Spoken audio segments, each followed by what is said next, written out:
जय हिंद स्टूडेंट्स, क्या हाल चाल। बढ़िया एकदम। वेलकम है आप सभी लोगों का हमारे इस beautiful channel learn with concept पे। आज आ गए हम स्टूडेंट्स आपके लिए लेके human I and colourful world का पार्ट 3, जिसमें हम आपके साथ डिस्कस करने वाले हैं वेरी वेरी इंपॉर्टेंट टॉपिक, जैसे कि scattering of light, Tyndall effect and अपना जो dispersion of light through prism और सनलाइट, रेनबो का फॉर्मेशन एंड अदर टॉपिक्स। तो स्टूडेंट्स आज की क्लास बहुत इंपॉर्टेंट है, यहाँ से बोर्ड में क्वेश्चन जरूर आते हैं। और डिफेक्ट्स ऑफ विज़न, जो कि हमने इससे पहले जो क्लास ली उसमें हमने डिफेक्ट्स ऑफ विज़न देखे, तो उसमें भी हमने बहुत इंपॉर्टेंट डिफेक्ट्स ऑफ विज़न आपके क्लियर किए, क्रिस्टल क्लियर किए, जिससे आपके बोर्ड्स में क्वेश्चन ना चूके। और आज की वीडियो से ही बोर्ड्स में क्वेश्चन आता है स्टूडेंट। चलिए स्टार्ट करते हैं अपनी इस ब्यूटीफुल सी क्लास को विदाउट वेस्टिंग टाइम। तो students good morning, good afternoon, good evening, जिस भी टाइम पर आप हमारे वीडियो को देख रहे हैं। चलिए स्टार्ट करते हैं अपनी इस ब्यूटीफुल सी क्लास को ब्यूटीफुल से टॉपिक के साथ। टॉपिक का नाम है स्टूडेंट्स आज का dispersion of light through a prism. Dispersion of light through prism. Dispersion, पहले हम रिफ्रैक्शन देख लेते हैं लाइट का, फिर डिस्पर्जन देखें। पहले देखते हैं रिफ्रैक्शन। रिफ्रैक्शन ऑफ लाइट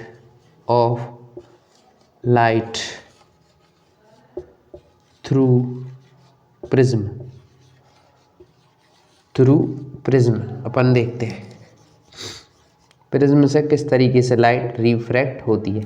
हमने देखा था रेक्टेंगुलर ग्लास स्लैब के थ्रू रिफ्रैक्शन लाइट चैप्टर में, जिसमें क्या हो रहा था कि लाइट जो है वो लेटरली डिस्प्लेस हो रही थी, मतलब वो इंसिडेंट रे की तो पैरेलल हो रही थी, जैसे कि यहाँ आपको डायग्राम में दिखा है रेक्टेंगुलर ग्लास स्लैब। अभी उससे ही कंपेयर करें अगर अपने प्रिज्म का, तो हमने देखा था कि इस तरीके से इंसिडेंट रे आ रही थी, नॉर्मल की तरफ बेंड हो रही थी, और फिर यहाँ से इस तरीके से इंसिडेंट रे के पैरेलल हो जा रही थी।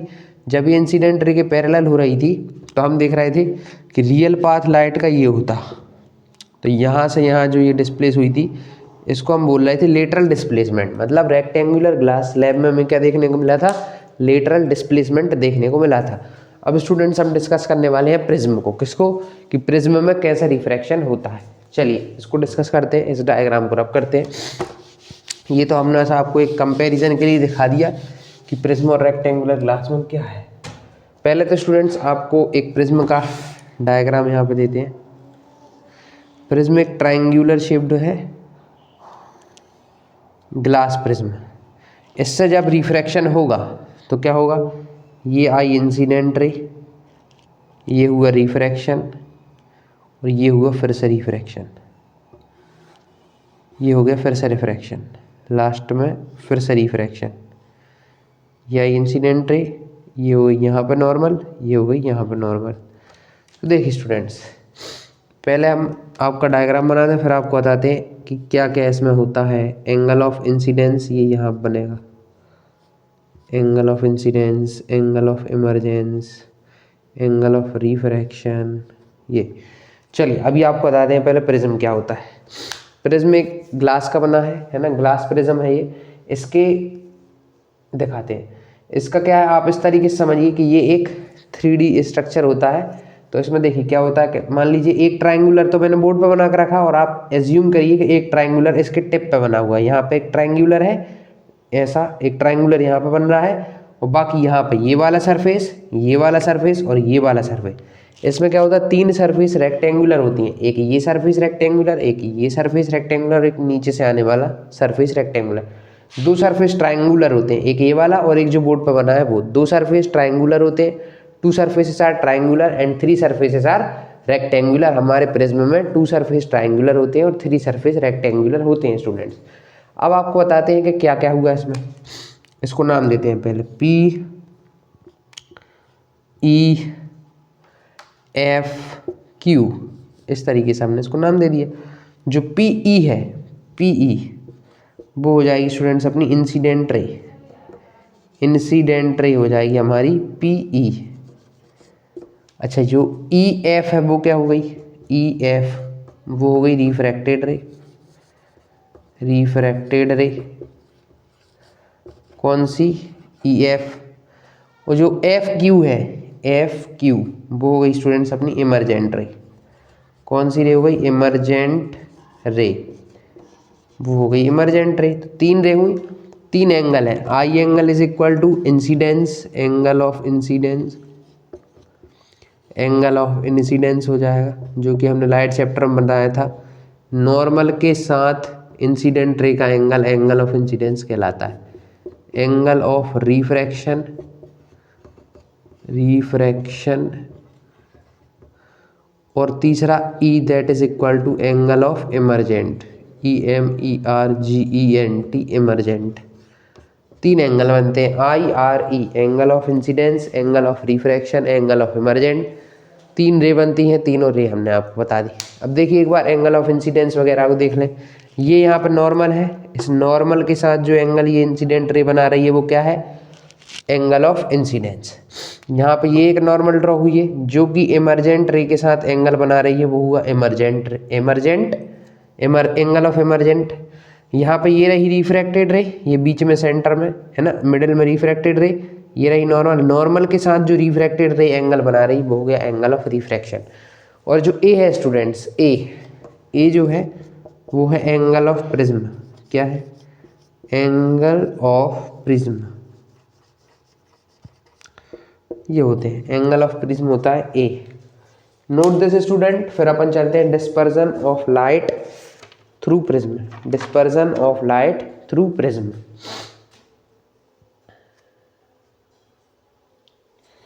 चलिए इसको करते हैं अब डिस्कस करते हैं dispersion, dispersion of light through prism. Very important topic है, यहाँ से क्वेश्चन बोर्ड्स में आ सकते हैं। क्या होता है स्टूडेंट्स, आपके स्कूल में टीचर्स ने आपको एक एक्सपेरिमेंट करके दिखाया होगा कि सनलाइट आ रही होगी, उन्होंने एक प्रिज्म लिया होगा लैब से, उस प्रिज्म को सनलाइट में ले गई होंगी, सनलाइट को उस प्रिज्म पर क्या कराया होगा, इंसिडेंट, तो उससे 7 कलर्स निकल रहे होंगे। क्या निकल रहे होंगे, 7 कलर्स निकल रहे होंगे, उस प्रिज्म से 7 कलर निकल रहे होंगे स्टूडेंट्स। Dispersion, dispersion. चलिए पहले इसकी डेफिनेशन लिख लें डिस्पर्जन की। पहले नोट करते हैं इसकी definition, dispersion. What is dispersion? First, splitting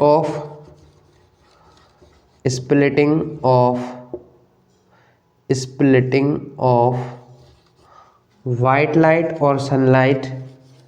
white light or sunlight same ही है। वाइट लाइट कोई भी लाइट है जो कि 7 कलर्स में स्प्लिट हो जाए। White light or sunlight into its constituent colors, into its constituent different colors,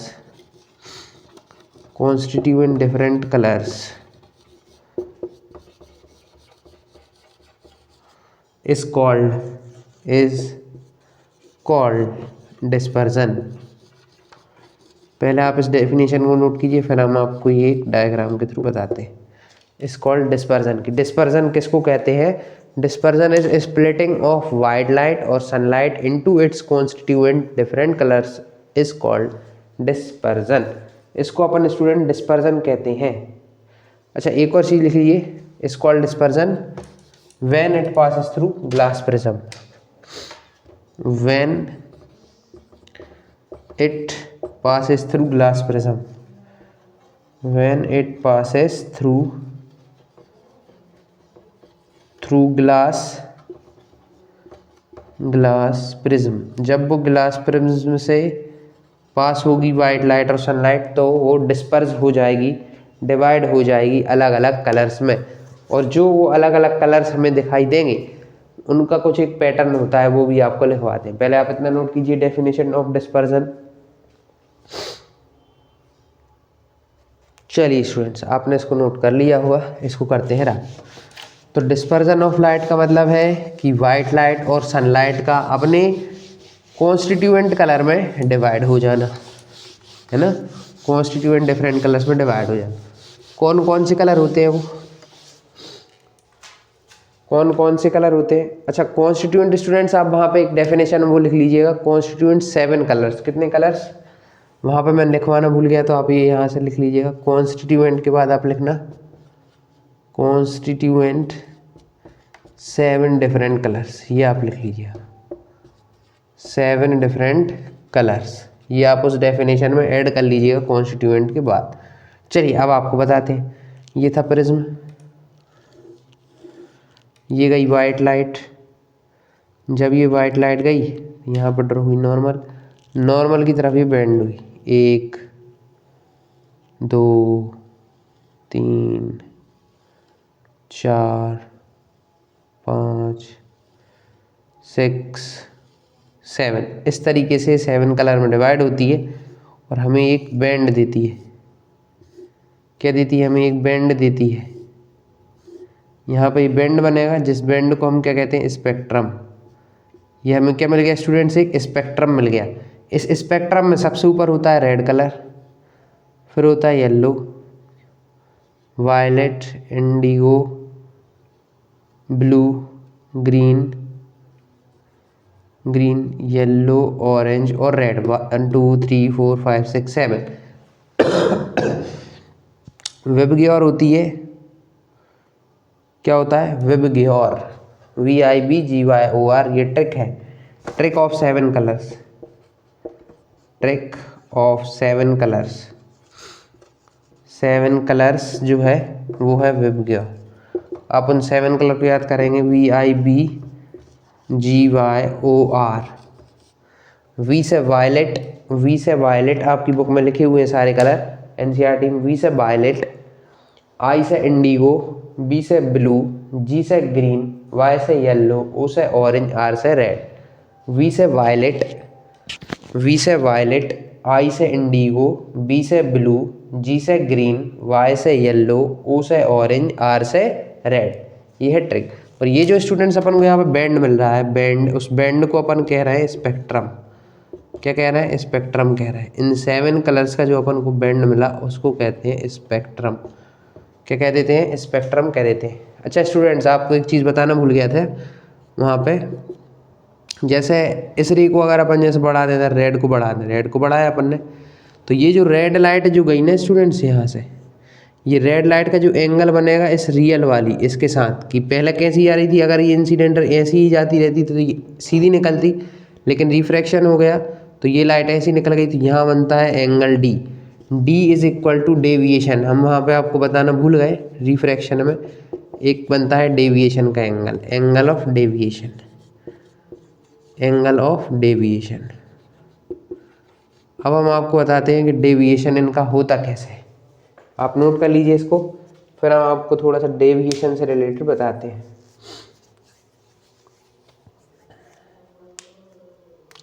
कि क्यों ये 7 कलर में डिस्पर्स हुई light.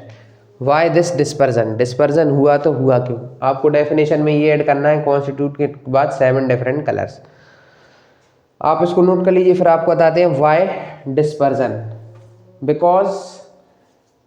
Because different light colour bends at different angles. यहाँ पर लिखवा देते हैं क्यों हुआ, बिकॉज उसका रीज़न ये है, बिकॉज डिफरेंट को हम सिर्फ DI लाइट कलर्स, जो डिफरेंट लाइट कलर्स आए हैं स्टूडेंट्स, बेंड होते हैं, bends at different angle of deviation. अलग अलग एंगल ऑफ डेविएशन पे वो डेविएट होते हैं।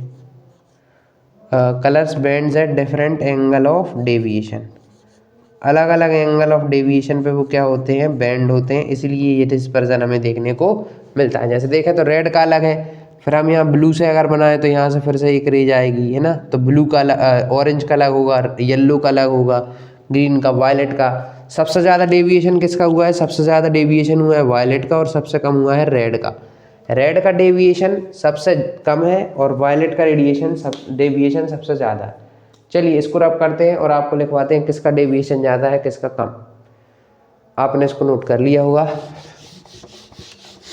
चलिए अब आपको बताते हैं किसका डेविएशन ज़्यादा है किसका डेविएशन कम है। आपको डायग्राम से भी देखने को मिला कि वायलेट का डेविएशन सबसे ज़्यादा है और रेड का डेविएशन सबसे कम है। रेड सबसे ऊपर था इसलिए रेड का डेविएशन सबसे कम और वायलेट का डेविएशन सबसे ज़्यादा। डेविएशन यहाँ से भी क्वेश्चन आते हैं, डेविएशन, वायलेट कलर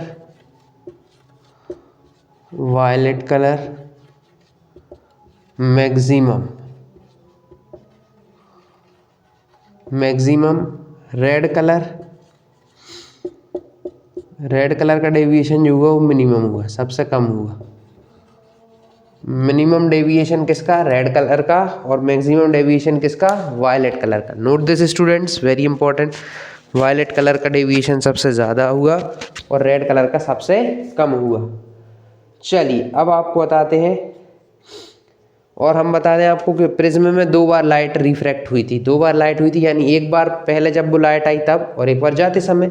एक बार लाइट एयर से ग्लास में गई तब रिफ्रैक्ट हुई, और एक बार ग्लास से एयर में गई तब रिफ्रैक्ट हुई। 2 बार लाइट रिफ्रैक्ट हुई है। चलिए अब अपना टॉपिक है अगला, रिकॉम्बिनेशन। इसको रब करते हैं। नेक्स्ट टॉपिक है, बढ़िया से नेक्स्ट ही चीज़ पे स्टार्ट करते हैं, that is recombination of lens. ये कैसे आया? रिकॉम्बिनेशन ऑफ लेंस क्या है भैया? क्या है सर, आप तो ये बताइए। रिकॉम्बिनेशन ऑफ प्रिज्म ये क्या है? आइजैक न्यूटन ने पहली बार डिस्पर्जन को देखा था। किसने पहली बार डिस्पर्जन थ्रू प्रिज्म देखा? आइजैक न्यूटन ने। उन्होंने देखा, उन्होंने ये सोचा कि जब ये मतलब डिस्पर्स हो रही है लाइट, लेकिन वो इतने क्लियरली डिस्पर्स नहीं हो रही कि हम 7 कलर को अलग अलग देख सकें, डिस्टिंक्टली देख सकें उनको, इतने अच्छे से तो नहीं हो रही थी। तो उन्होंने सोचा कि इन 7 कलर्स को क्यों ना हम एक और प्रिज्म से पास करें। तो जब उन्होंने एक और प्रिज्म से 7 कलर को पास किया तो कोई डिफरेंस नहीं आया। यानी कि जब उन्होंने सेम इसी ऐसा प्रिज्म रखा, एक ये प्रिज्म रखा और एक और ये प्रिज्म रखा, तो इससे कोई डिफरेंस नहीं आया। वही 7 की 7 लाइट इस तरीके से निकल आई, कोई डिफरेंस उनमें नहीं आया। तो उन्होंने क्या देखा, उन्होंने फिर क्या किया, इसको पलटा, अगले वाले प्रिज्म को पलटा। क्या किया उन्होंने? एक प्रिज्म को सीधा लिया और एक प्रिज्म को इन्वर्टेड लिया, है ना। तो यही होता है रिकॉम्बिनेशन ऑफ लेंस। एक को उन्होंने लिया सीधा और एक प्रिज्म को ले लिया उन्होंने उल्टा, ठीक है। ये उन्होंने लिया, ये उन्होंने लाइट को पास किया, इससे रिफ्रैक्ट हो गई रेड कलर वायलेट कलर में, रेड वायलेट, ये रही रेड, ये रही वायलेट, इस तरीके से रिफ्रैक्ट हुई। फिर ये अपनी नॉर्मल की तरफ, ये नॉर्मल, ये नॉर्मल, फिर थोड़ी सी नॉर्मल की तरफ हो गई, ये इस तरीके से चली गई, और ये फिर से डेविएट हो गई, फिर से डेविएट हो गई, रेड वायलेट। तो इस तरीके से ये उन्होंने सॉरी क्या कर दिया मैंने, सॉरी स्टूडेंट्स, थोड़ा सा ये गलत बन गया है इनके अंदर, ये थोड़ा सा डिफरेंस आ गया है। क्या होगा, ये दोनों रेज जो है वो जाएंगी और नॉर्मल की तरफ बेंड होंगी। थोड़ा सा क्या हो गया, डिफरेंस आ गया था। देखिए ये बोथ रेज आई, यहाँ नॉर्मल, यहाँ नॉर्मल, अब ये नॉर्मल की तरफ बेंड होंगी। जैसा कि ये यहाँ से ये यहाँ बेंड हो गई, यहाँ से ये यहाँ बेंड हो गई, यहाँ से एक वाइट लाइट निकल गई। मतलब वाइट लाइट ही पहले प्रिज्म से पास हुई थी, वाइट लाइट, और यहाँ भी क्या थी, वाइट लाइट, वाइट लाइट। तो जब ये एक्सपेरिमेंट आइजैक न्यूटन कर रहे थे, आइजैक न्यूटन साहब ने बहुत इंपॉर्टेंट काम किए हैं साइंस में। आइजैक न्यूटन जब काम कर रहे थे इस पर डिस्पर्जन पे, तो उन्होंने क्या किया, एक मिरर को, एक प्रिज्म को सीधा लिया, एक को उल्टा लिया। जब उन्होंने लिया तो उन्होंने पाया कि क्या हो रहा है कि हम वाइट लाइट को पास कर रहे हैं एक प्रिज्म के थ्रू, वो डिस्पर्स हो रही है 7 कलर्स में, फिर वो 7 कलर एक और प्रिज्म से पास हो रहे हैं और फिर वो वाइट लाइट दे रहे हैं। तो इससे क्या प्रूफ हुआ students, this recombination of prism proves that the white light made up of 7 colour. इस रिकॉम्बिनेशन ऑफ प्रिज्म से ये प्रूफ हो जाता है कि जो वाइट लाइट होती है वो 7 कलर्स से मिलकर बनी होती है। This proves that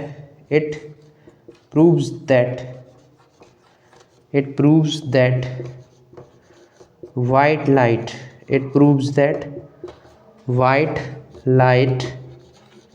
made up of 7 colours की, जो वाइट लाइट है वो 7 कलर्स से मिलके बनी हुई है। ये किसने प्रूफ कर दिया, इस रिकॉम्बिनेशन ऑफ प्रिज्म ने प्रूफ कर दिया। इसको किसने किया, इसको किया न्यूटन ने।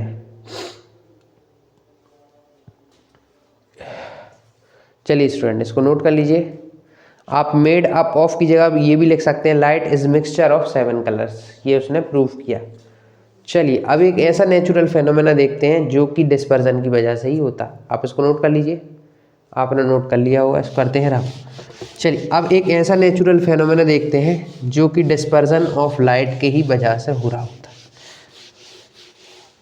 जिस पे हमारी थंबनेल बेस्ड है, जिसे आप देख के इस वीडियो पे आए हैं, यानी कि आज पढ़ते हैं रेनबो कैसे बनता है। यही है हमारा थंबनेल, तो इसी पे ही हमारा अब डिस्कशन शुरू होता है कि कैसे रेनबो फॉर्म होता है। देखिए इसका पहले हम इंट्रो आपको देते हैं ज़रा। रेनबो एक स्टूडेंट्स नेचुरल स्पेक्ट्रम होता है। Rainbow is a natural spectrum और फेनोमेनन जो कि ऑकर होता है आफ्टर, है ना, आफ्टर रेन शावर, यानी बारिश होने के बाद हमें रेनबो देखने को मिलता है। ये क्या है, नेचुरल स्पेक्ट्रम है। कैसा बनता है पहले आइए उसकी प्रोसेस डिस्कस करते हैं, फिर डेफिनेशन लिखवाते हैं। ये रहा सन। बारिश हुई तो क्या हुआ कि एटमॉस्फेयर में क्या आ गई, टाइनी रेन ड्रॉप्स आ गई। क्या आ गई, रेन ड्रॉप्स आ गई। तो ये है एक ड्रॉप। थोड़ा इसको बड़ा बनाते हैं, ये रही एक ड्रॉप। ठीक, क्या हुआ कि जब बारिश हुई तो एटमॉस्फेयर में क्या आ गई, ड्रॉप्स आ गई वाटर की। तो ये ड्रॉप्स जो होती है ना, small drops, behaves like a prism. Atmosphere में ये प्रिज्म की तरह बिहेव करती हैं जब बारिश होने के बाद, है ना, ये प्रिज्म की तरह बिहेव करती हैं। तो रेज आई, यहाँ पे आई, इंसिडेंट हुई रेज, यहाँ से ये रिफ्रैक्ट हुई, यहाँ पे ये हुई नॉर्मल की तरफ ये बेंड हो गई, यहाँ से ये रेज बेंड हो गई, यहाँ से ये क्या हो गई, डिस्पर्स हो गई। ये डिस्पर्स हुई, फिर यहाँ पे हुआ इसका टोटल इंटरनल रिफ्लेक्शन। यहाँ पे इसका हो गया टोटल इंटरनल रिफ्लेक्शन, और इस तरीके से ये ऑब्जर्वर की आई तक पहुँची।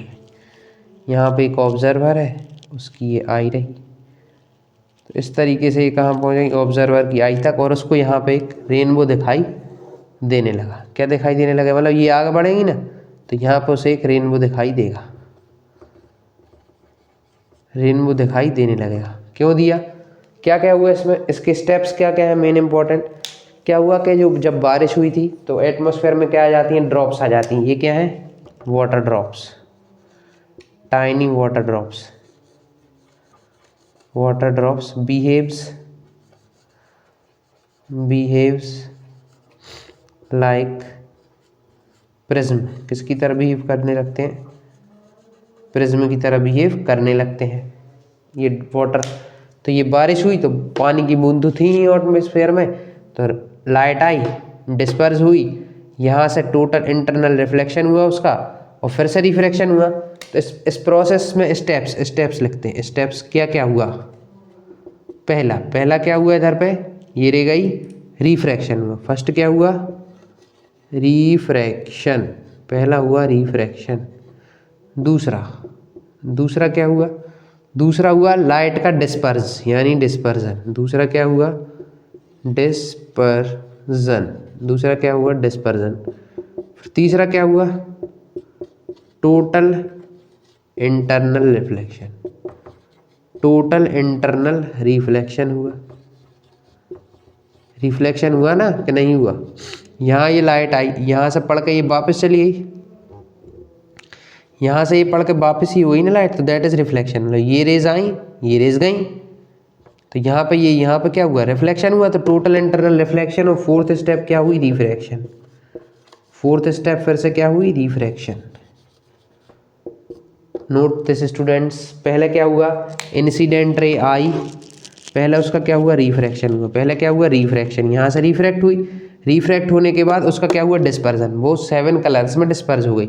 डिस्पर्स होने के बाद टोटल इंटरनल रिफ्लेक्शन हुआ यहाँ पे क्या हुआ, टोटल इंटरनल रिफ्लेक्शन। रिफ्लेक्शन होने के बाद फिर से क्या हुआ, यहाँ पर रिफ्रैक्शन हुआ, क्योंकि ये है एयर, बाहर क्या है, एयर है, और ये अंदर क्या है, वाटर।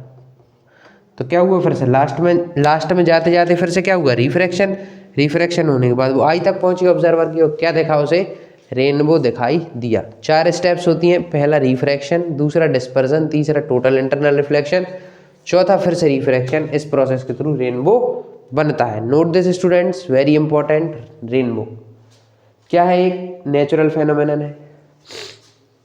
चल इसको करते हैं रब। आपने इसको नोट कर लिया होगा। कैसे बना रेनबो? 4 प्रोसेस हुई। पहले इंसिडेंट रे आई सन से, उसका हुआ रिफ्रैक्शन, फिर हुआ डिस्पर्जन ऑफ लाइट, फिर हुआ total internal reflection of light, और लास्ट में फिर से हुआ रिफ्रैक्शन, और क्या बन गई? रेनबो बन गया। चलिए इसको देखते हैं। इसमें रेनबो में क्या हुआ? Tiny water droplets, tiny water drops acts as prism. किसकी तरह एक्ट किया? प्रिज्म की तरह एक्ट किया। और जब एक्ट किया तो क्या हुआ? जब एक्ट किया तो क्या हुआ? जब एक्ट किया तो फिर क्या हुआ? जैसे ही एक्ट किया तो फिर रेनबो का फॉर्मेशन हुआ। मैंने आपको चारों प्रोसेस बता दी हैं जो टाइनी ड्रॉपलेट्स होती हैं। हाँ, एक और चीज़ लिख लीजिए आप। Rainbow always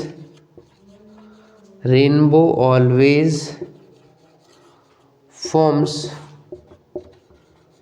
in direction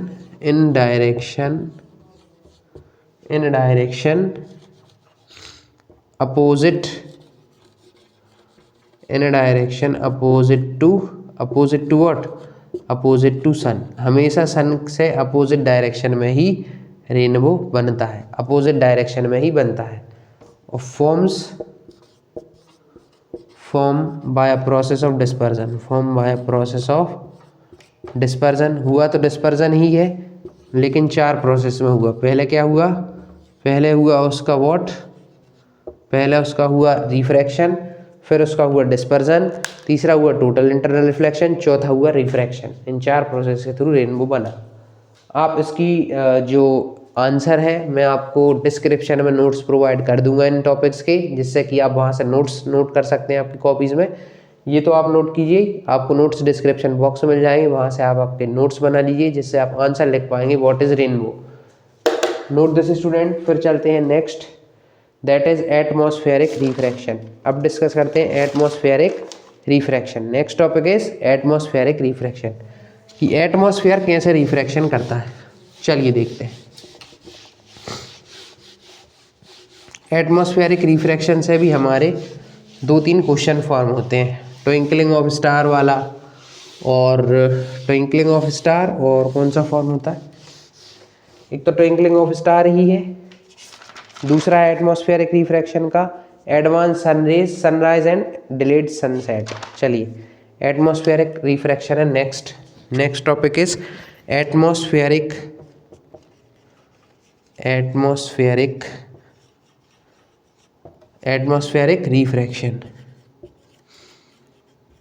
refraction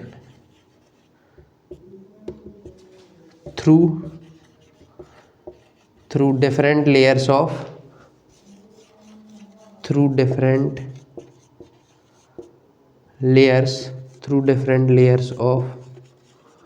atmosphere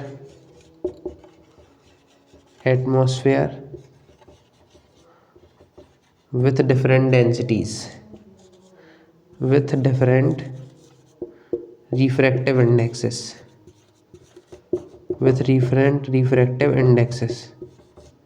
तो ये तो हो गई आपकी एटमॉस्फेरिक रिफ्रैक्शन की डेफिनेशन की। रिफ्रैक्शन जो कि किससे होता है? डिफरेंट लेयर्स ऑफ एटमॉस्फेयर से होता है विथ डिफरेंट रिफ्रैक्टिव इंडेक्स। क्या होता है स्टूडेंट? जब गर्मियाँ पड़ती हैं तो क्या होता है देखते हैं। ऊपर जो होती हैं, ऊपर जो मतलब हवा होती है ना, बिल्कुल डेंस होती है, मतलब एक तरीके से रेयर डेंसर मीडियम का काम करती है। लेकिन जो नीचे एयर होती है उसके मॉलिक्यूल्स दूर दूर होते हैं। तो यहाँ पे कौन सा, यहाँ ये क्या फॉर्म कर रही? रेयरर। और यहाँ पे क्या फॉर्म कर रही? डेंसर। ये रहा रेयरर, ये रहा डेंसर। तो जब लाइट यहाँ से यहाँ मूव करेगी तो आप स्टूडेंट देखिएगा, यहाँ पे जैसे ही लाइट आएगी इधर नॉर्मल होगा, ये नॉर्मल की तरफ बेंड होगी, और यहाँ जैसे ही लाइट होगी तो ये अवे फ्रॉम नॉर्मल मूव होगी, और हमें कोई चीज़ कहाँ दिखाई देगी? तो वो मतलब हमारी ही एयर अलग अलग लेयर्स जो अर्थ के पास है, अर्थ वैसे भी गर्म होती है, दिन भर एब्जॉर्ब करती है सनरेज को, तो नीचे जो एयर होती है अर्थ के पास वो रेयरर होती है, जो जितने ऊपर लेयर होती है वो उतनी ज़्यादा डेंस होती है। तो इसके बेसिस पे हमें 2-3 एग्जाम्पल पढ़ने हैं, that is twinkling of light and एक पढ़ना है ट्विंकलिंग ऑफ लाइट और एक advance sunrise and delayed sunset. चलिए इसको करते हैं अब और डिस्कस करते हैं अपने next topic twinkling of star. Twinkling of star, क्यों स्टार ट्विंकल करते हैं, क्यों स्टार चमकते हैं, है ना, क्यों उनमें ट्विंकलिंग होती है। हमने तो पोएम भी पढ़ी है छोटे में, twinkle twinkle little star how I wonder what you are. चलिए उसी को डिस्कस करते हैं, twinkling of star. Twinkling of star, पहली चीज़ तो स्टूडेंट्स जो हम स्टार देख रहे होते हैं एक्चुअल में वो रियल स्टार नहीं होता है, मतलब वो एक्चुअल स्टार नहीं होता, वो एपरेंट स्टार होता है। देखते हैं एक एग्जांपल के थ्रू, एक स्टार रहा ये, है ना, ये रहा स्टार एक्चुअल, ये रहा एक्चुअल स्टार, ये रहे हम, नहीं ये रहे हम, ठीक है, हम अर्थ पे खड़े हुए हैं, ये रही अर्थ, अर्थ पे अपन खड़े हुए हैं, ये रही अपनी आइस, ये रहा माउथ। देखिए ये यहाँ पे था, यहाँ से रेज आई तो ये बेंड होना शुरू होती है, ये रेज आई, ये बेंड हुई और कहाँ पर पहुँची, हमारी आइस तक पहुँची, ये इस तरीके से पहुँची। यहाँ पे क्या था, यहाँ पे था एटमॉस्फेयर, इसलिए ये रेज क्या हुई, बेंड हुई। ये कैसी बेंड हुई, टूवर्ड्स द नॉर्मल बेंड हुई। कहाँ बेंड होती गई ये, towards the normal, towards the normal bend होती गई। तो हमें ये फिर स्टार कहाँ देखने को मिलेगा, हमें ये स्टार देखने को मिलेगा स्टूडेंट्स यहाँ पे, क्योंकि light travel always in straight line, तो इसकी वजह से इस रिफ्रैक्शन की वजह से हमें ये स्टार कहाँ देखने को मिला, हमें ये स्टार यहाँ देखने को मिला। ये स्टार कैसा है, एपरेंट, ये रियल नहीं है, ये कैसा है, एपरेंट है। अब ये एपरेंट स्टार देखने को मिला, लेकिन जो लाइट आ रही होती है, जो भी लाइट आ रही होती है, वो लाइट स्टूडेंट्स हमारी आई पे जो आ रही होती है, वो amount of light incident on our eyes flicker करती है, फ्लिकर करती है। Amount of light, amount of light incident on our eyes flickers, flickers क्या करती है, फ्लिकर करती है, फ्लिकर्स। इसी वजह से ट्विंकलिंग ऑफ स्टार होता है। जो लाइट हमारी आंखों पर आ रही होती है, इंसिडेंट हो रही होती है, वो फ्लिकर करती है, कभी यहाँ आती, कभी यहाँ आती, कभी यहाँ आती, कभी यहाँ आती, इसलिए स्टार क्या करते हैं, ट्विंकल करते हैं। अब स्टूडेंट्स से एक क्वेश्चन आया, सर प्लानिट क्यों नहीं ट्विंकल करते, प्लानिट को भी करना चाहिए। एक तो स्टार बहुत दूर होते हैं, स्टार हमसे बहुत दूर है, इसलिए वो ट्विंकल करते हैं, ट्विंकलिंग ऑफ स्टार देखने को मिलता है। आप ये नोट कर लीजिए डायग्राम, ये आपके एनसीईआरटी में ही बना हुआ है, ये तो आप नोट कर ही लीजिए। Amount of light incident on our eyes flicker, that's why twinkling of star occurs, that's why twinkling of star occurs, that's why twinkling of star, twinkling of star, twinkling of star. और ये flicker किस वजह से हो रही है, flicker जो हो रही है ना, ये फ्लिकर कहाँ गया, ये फ्लिकर, ये किस वजह से हो रही है, रिफ्रैक्शन की वजह से। कौन सी रिफ्रैक्शन, एटमॉस्फेरिक रिफ्रैक्शन की वजह से। ये लाइट जो है ये फ्लिकर हो रही है, ये हो क्यों रही है, क्योंकि एटमॉस्फेरिक रिफ्रैक्शन हो रहा है। ये मैंने आपको बताया ना, एटमॉस्फेरिक रिफ्रैक्शन हो रहा है, इसलिए ये लाइट फ्लिकर हो रही है। तो यही रीज़न है कि ट्विंकलिंग ऑफ स्टार होता है। चलिए स्टूडेंट, यानी कि मैंने आपको ये भी एक्सप्लेन कर दिया कि क्यों हमें स्टार ट्विंकल होते हैं और क्यों एपरेंट एक्चुअल स्टार दिखाई नहीं देते हैं, एपरेंट स्टार दिखाई देते हैं। क्यों, क्योंकि due to atmospheric refraction by different refractive index of layer of atmosphere. Atmosphere refraction की डेफिनेशन आप इसमें डाल दीजिएगा। एटमॉस्फेरिक रिफ्रैक्शन की वजह से क्या होता है, amount of light incident on our eyes flickers, that's why twinkling of star occur, इसीलिए ट्विंकलिंग ऑफ स्टार होता है। चलिए स्टूडेंट, इसको भी करते हैं ना। अब नेक्स्ट नेचुरल फेनोमेनन डिस्कस करते हैं, दैट इज एडवांस सनलाइट और एडवांस सनराइज और डिलेड सनसेट। ये क्यों होता है? चलिए इसको डिस्कस करते हैं। एडवांस्ड सनलाइट और डिलेड सनसेट। कितना टाइम होता है, हमें कितने मिनट पहले देखने को मिलता है? Advanced sunlight and delayed sunset, यानी सनराइज होने से ही पहले हमें सन दिख जाता है और सनसेट होने के बाद भी हमें वो 2 मिनट तक दिखाई देता है। कितने मिनट तक? 2 मिनट्स तक। कितने मिनट्स तक दिखाई देता है? Sun is visible 2 minutes before actual sunrise and 2 minutes after actual sunset. Sun appears 2 minutes before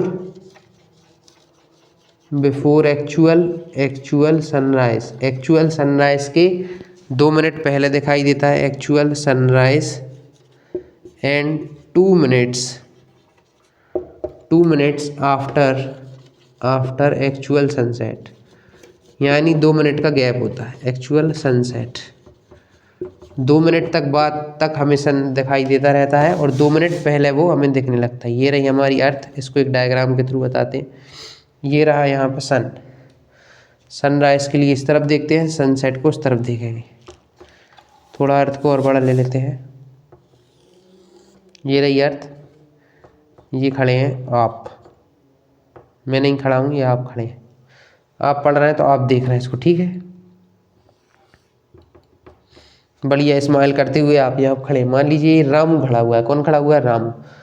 ये रहा अपना सन, ये रहा सन। यहाँ से ये क्या है? एटमॉस्फेयर है। यहाँ पे क्या है? एटमॉस्फेयर। यहाँ से रेज ये इस तरीके से आई, क्या हुआ? ये यहाँ पे बेंड हो गई। क्यों बेंड हो गई? सॉरी, इस तरीके से नहीं होंगी। पहले ये रेज आएंगी और फिर कुछ इस तरीके से बेंड होकर हमारी आई तक पहुँचेंगी। अब जब ये पहुँची आई तक तो हमें ये कहाँ दिखाई देगा? Sun. Because light travels in a straight line, that's why sun appears here. हमारे लिए हॉरिजॉन कहाँ होगी? हॉरिजॉन होगी ये। हॉरिजॉन स्टूडेंट्स वो प्लेस होती है जो किसी भी इंडिविजुअल के लिए, वो प्लेस जहाँ पे हमें लगता है कि सन और अर्थ मिल गए हैं, वो प्लेस होती है हॉरिजॉन। जहाँ पे हमें लगता है कि सन और कौन मिल गया है? सन और अर्थ जो है मिल गए हैं, वो प्लेस होती है हॉरिजॉन। देखिए अब क्या हुआ, यहाँ पे तो सनराइज वाला केस है इस तरह। सनराइज, एक्चुअल सन ये रहा, एक्चुअल सन। अरे राइटिंग भी अच्छी नहीं है रही आज तो। एक्चुअल सन रहा ये, एक्चुअल सन ये है, लेकिन हमें दिख कहाँ रहा है? यहाँ। तो 2 मिनट्स के 2 मिनट पहले ही हमें दिख गया एक्चुअल सनराइज की। एक्चुअल सनराइज से 2 मिनट पहले हमें देखने को मिल गया। अब मान लीजिए सनसेट हो चुका है, एक्चुअल सन है यहाँ, एक्चुअल सन है यहाँ, लेकिन जब यहाँ से रेस चली, पहले आप इसको रख कीजिए बाद में बनाएंगे। यहाँ से रेस गई, ये बेंड हुई, एटमॉस्फेरिक रिफ्रैक्शन हुआ। किसकी वजह से हो रहा है ये एटमॉस्फेरिक रिफ्रैक्शन? ये हो रहा है हमारे एटमॉस्फेयर की वजह से। एटमॉस्फेयर की वजह से ये रिफ्रैक्शन हुआ। ये रेज हैं तो इनकी वजह से ये रिफ्रैक्शन हुआ। ये लाइट से यहाँ पहुँची। अब जब ये पहुँची तो ये हमें कहाँ दिखाई दिया? ये सन हमें कहाँ दिखाई देगा? ये सन हमें यहाँ दिखाई देगा। ये सन हमें यहाँ दिखाई दिया। ये रही हमारी हॉरिजॉन। यानी कि हमें एक्चुअल तो ये रहा और एपरेंट ये रहा। देखिए स्टूडेंट ध्यान से, क्या हुआ? जब यहाँ सन था वहाँ से रेज आ रही थी और हमें कहाँ दिख रहा था? यहाँ। यानी 2 मिनट्स पहले हमें सन राइज होता हुआ दिखता है।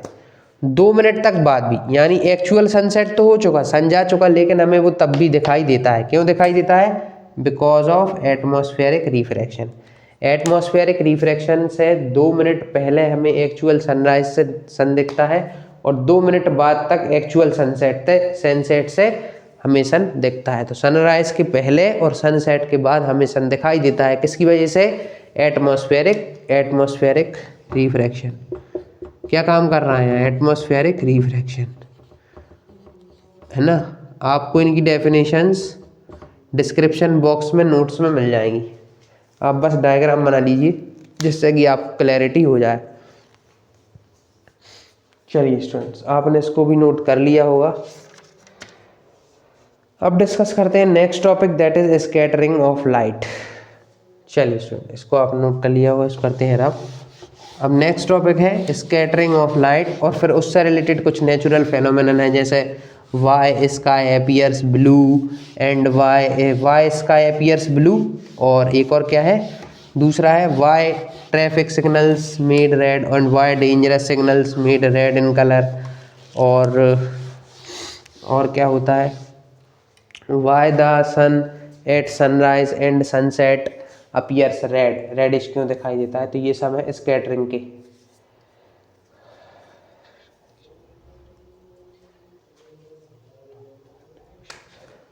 देखिए स्टूडेंट्स, क्या होता है स्कैटरिंग ऑफ लाइट, यानी लाइट का बिखरना।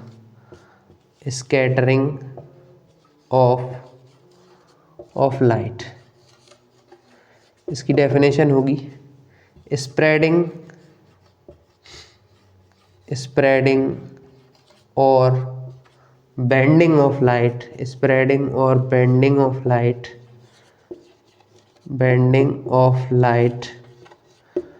when it strikes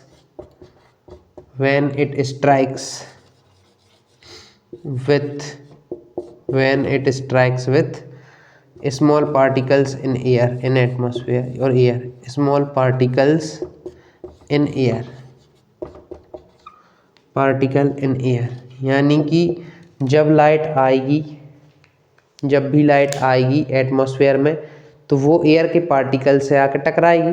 when it strikes मतलब टकराना, जब वो आके एयर के छोटे छोटे पार्टिकल्स से टकराएगी तो क्या होगा स्टूडेंट, वो बिखर जाएगी, स्कैटर हो जाएगी, स्प्रेड हो जाएगी। जैसे मान लीजिए हमारी एयर में बहुत सारे पार्टिकल्स होते हैं, लाइट आ रही होती है सन की, वो पूरे में कैसे फैल जाती है, किसकी वजह से फैलती है, वो स्कैटरिंग ऑफ लाइट होती है, यानी स्प्रेडिंग और bending of light when it strikes with small particle in air. अब इसमें एक रेले स्कैटरिंग पढ़ना होता है, ये लॉ होता है रेले स्कैटरिंग। ये क्या बताता है, रेले स्कैटरिंग क्या बताता है, ये बताता है कि अमाउंट ऑफ कितनी स्कैटरिंग होगी, amount of scattering is inversely proportional to wavelength, wavelength के इन्वर्सली प्रोपोर्शनल होती है, यानी जिसकी वेवलेंथ ज़्यादा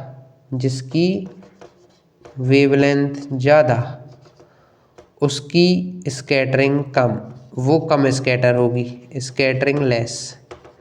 स्कैटरिंग कैसी होगी, लेस। जिसकी वेवलेंथ ज़्यादा उसका स्कैटरिंग कम। सबसे ज़्यादा वेवलेंथ होती है रेड की, रेड की वेवलेंथ आपको यहाँ पे लिखवाते हैं,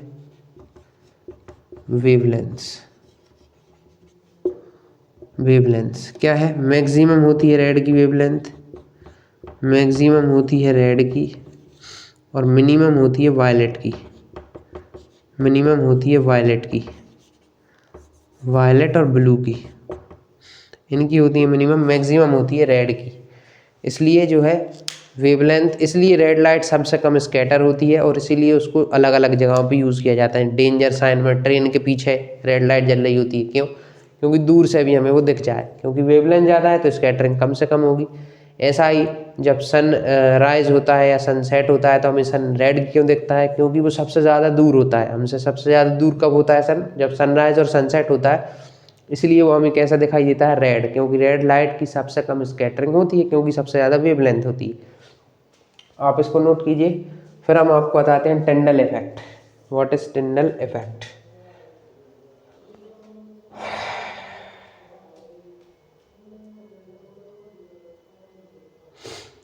चलिए इसका रीज़न लिखते हैं पहले, वाई इज स्काई ब्लू। इसको रब करते हैं स्टूडेंट्स, आपने नोट कर लिया हुआ। अब लिखते हैं reason for why is sky blue. Sky blue क्यों होता है डे टाइम में, why is sky blue, sky blue का रीज़न देखते हैं।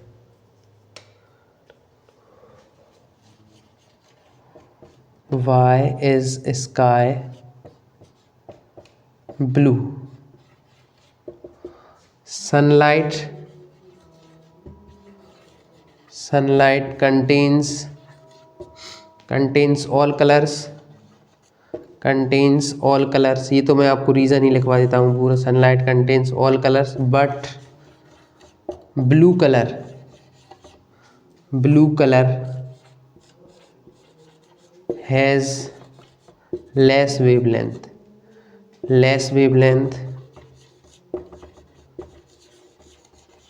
That's why scatter most hence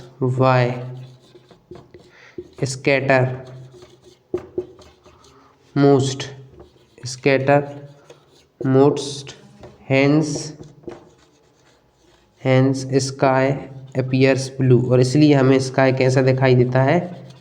blue दिखाई देता है स्टूडेंट्स। इसीलिए हमें स्काई भी ब्लू दिखाई देता है। क्यों दिखाई देता है ब्लू? क्योंकि ब्लू की जो वेवलेंथ होती है वो कम होती है, और कम वेवलेंथ होने की वजह से ही हमें कैसा दिखाई देता है? स्काई ब्लू दिखाई देता है। नोट दिस स्टूडेंट्स, आप इसको नोट कर लीजिए।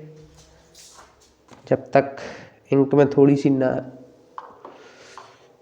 मार्कर को थोड़ा इंक पिला देते हैं, थोड़ा सा उसमें कम हो गया है इंक। नोट दिस स्टूडेंट्स, आप जब तक इसको नोट करिए जब तक हम हमारे मार्कर को इंक पिलाते हैं। क्यों दिखाई देता है ब्लू? ब्लू इसलिए दिखाई देता है क्योंकि ब्लू कलर की वेवलेंथ कम होती है, सबसे ज़्यादा स्कैटर होती है, इसलिए ये हमें ब्लू दिखाई देता है। ब्लू दिखने का रीज़न यही है, स्कैटर ज़्यादा होती है, सबसे ज़्यादा स्कैटर होती है, इसलिए हमें कैसा दिखाई देता है? डे टाइम में इसका ब्लू दिखाई देता है, उसके स्कैटरिंग की वजह से ही। It scatter more by air molecules, that's why hence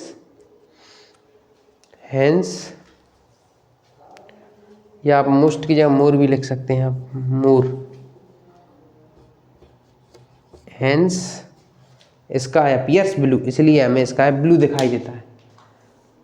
चलिए अब इसको करते हैं रब। अब देखते हैं colours at sunrise and sunset. Sunrise और सनसेट पे कौन से कलर देखने को मिलते हैं? रेड होता है। क्यों? क्योंकि डिस्टेंस ज़्यादा होती है। रेड कलर होता है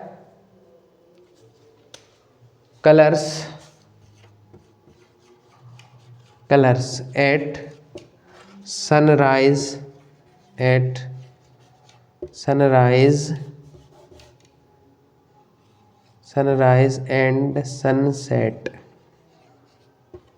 सनसेट और सनराइज पे कैसे कलर दिखाई देते हैं?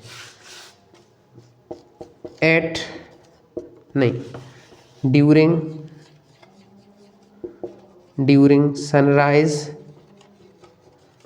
And sunset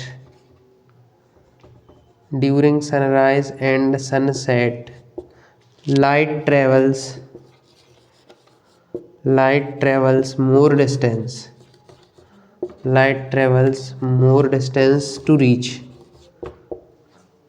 us। अब जब उसको ज़्यादा डिस्टेंस चलना पड़ रहा है तो ज़्यादा ही उसे किससे पास होना पड़ेगा? एटमॉस्फेयर में। ट्रेवल्स एटमॉस्फेयर से भी उसको ज़्यादा ही ट्रेवल करना पड़ेगा अगर हम तक उस लाइट को पहुंचना है ना। ड्यूरिंग सनराइज और सनसेट की ड्यूरिंग कहाँ होता है? सन यहीं होता है, एक बार यहाँ यहीं होता है। तो उसको सबसे ज़्यादा डिस्टेंस कब ट्रेवल करनी होती है? सबसे ज़्यादा डिस्टेंस सनराइज और सनसेट के ही दौरान उसको चलनी पड़ती है। तो बाकी जो लाइट्स होती हैं वो तो स्कैटर हो जाती हैं, लेकिन जो रेड लाइट होती है वो स्कैटर नहीं होती है। रेड लाइट जो होती है वो लेस स्कैटर होती है, and all lights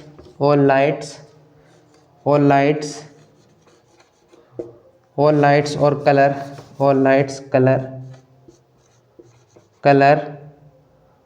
scatter completely. और सारे कलर जो होते हैं वो स्कैटर हो जाते हैं पूरी तरीके से, कम्प्लीटली स्कैटर हो जाते हैं।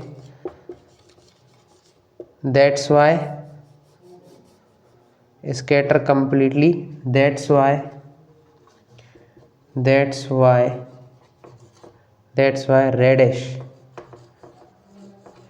color of sun. That's why reddish color of what? सन. इसलिए हमें कैसा कलर दिखाई देता है सन का? लाल कलर दिखाई देता है, रेड कलर दिखाई देता है during sunrise and sunset. Sunrise और सनसेट के ड्यूरिंग हमें रेड कलर दिखाई देता है. क्यों? क्योंकि मैक्सिमम डिस्टेंस उसको ट्रैवल करनी पड़ती है हम तक पहुंचने के लिए. इसलिए सारे कलर जो होते हैं वो स्कैटर हो जाते हैं कम्प्लीटली, लेकिन रेड लाइट की सबसे ज़्यादा वेवलेंथ होती है, इसलिए वो कम से कम स्कैटर होता है रेले स्कैटरिंग के अकॉर्डिंग. इसलिए हमारी आइज तक वही कलर रीच होता है और इसलिए हमें रेड कलर दिखाई देता है during sunrise and sunset of. चलिए अब डिस्कस करते हैं टिंडल इफेक्ट. चलिए student, last topic Tyndall effect. Last topic Tyndall effect. Tyndall effect कुछ नहीं स्टूडेंट्स, स्कैटरिंग ऑफ लाइट ही है by colloidal particles. Colloidal particle मतलब मिक्सचर के पार्टिकल्स. मिक्सचर वो भी जो होमोजीनियस मिक्सचर नहीं होता. अब आप इतना मत समझिए कि सर ये होमोजीनियस मिक्सचर क्या है, आप उससे लेन देन मत रखिए. हम आपको एक सिंपल सी डेफिनेशन लिखवा देते हैं, आप उससे आपका काम बन जाएगा. टिंडल इफेक्ट, अगर आपको 2 मार्क्स 1 मार्क्स में ये डेफिनेशन आती है तो आप इसकी definition as well as example लिखाइएगा, आपको मार्क्स मिल जाएंगे. Tyndall effect. टिंडल क्या है? Scattering of light. Scattering of light क्या है? Scattering of light by colloidal particles.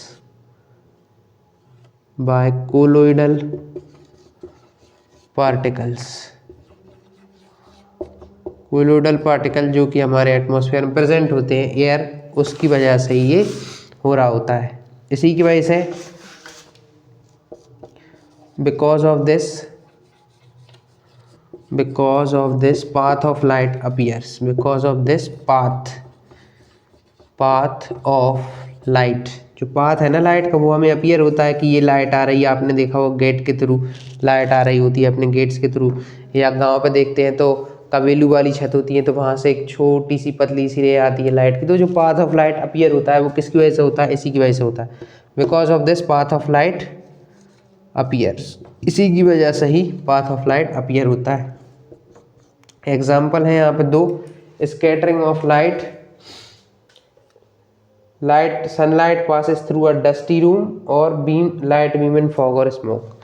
अगर लाइट किसी फॉग में है, धुंध में है, लाइट बीम अगर मान लीजिए कहाँ पे हैं आप, किसी कोहरे में है और वहाँ पे लाइट आ रही है, लाइट बीम इन फॉग और स्मोक, या तो वहाँ धुआं है या वहाँ पे कोहरा है, तो वहाँ पे क्या होगा स्टूडेंट्स? स्कैटरिंग आपको देखने को मिलेगी.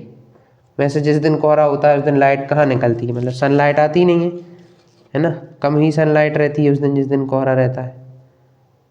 तो अगर सनरेज आती है तो उसका स्कैटरिंग जरूर होता है. दूसरा, लाइट इन डस्टी रूम. ये 2 एग्जाम्पल आप लिखाइएगा. Light in dusty room.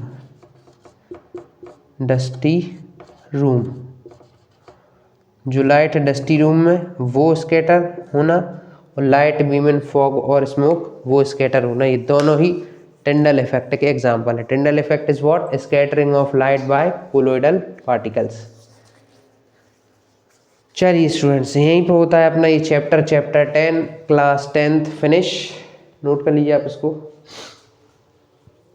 चलिए आपने इसको नोट कर लिया होगा स्टूडेंट्स. यहाँ पे अपना ये चैप्टर भी होता है फिनिश. अब अपना एक ही चैप्टर रह गया है क्लास 10th का, डेथ इज एनवायरनमेंट. हम उसको कुछ डेज में अपलोड कर देंगे जिससे आपकी बोर्ड्स में हेल्प हो सके. अगर आपको ये लेक्चर, ये वीडियो समझ आया हो, जो भी कंसेप्ट हमने बताया अगर आपको वो क्लियर हो गए हो, तो स्टूडेंट्स हमारी वीडियो को लाइक करें, हमारे चैनल को सब्सक्राइब करें. यहाँ पे हमने क्लास 10th के सारे चैप्टर्स के वीडियो लेक्चर्स अपलोड कर दिए हैं. तो स्टूडेंट्स आप हमारे चैनल को वीडियो को लाइक और चैनल को सब्सक्राइब करें. जय हिंद स्टूडेंट्स, मिलेंगे आपसे नेक्स्ट वीडियो में.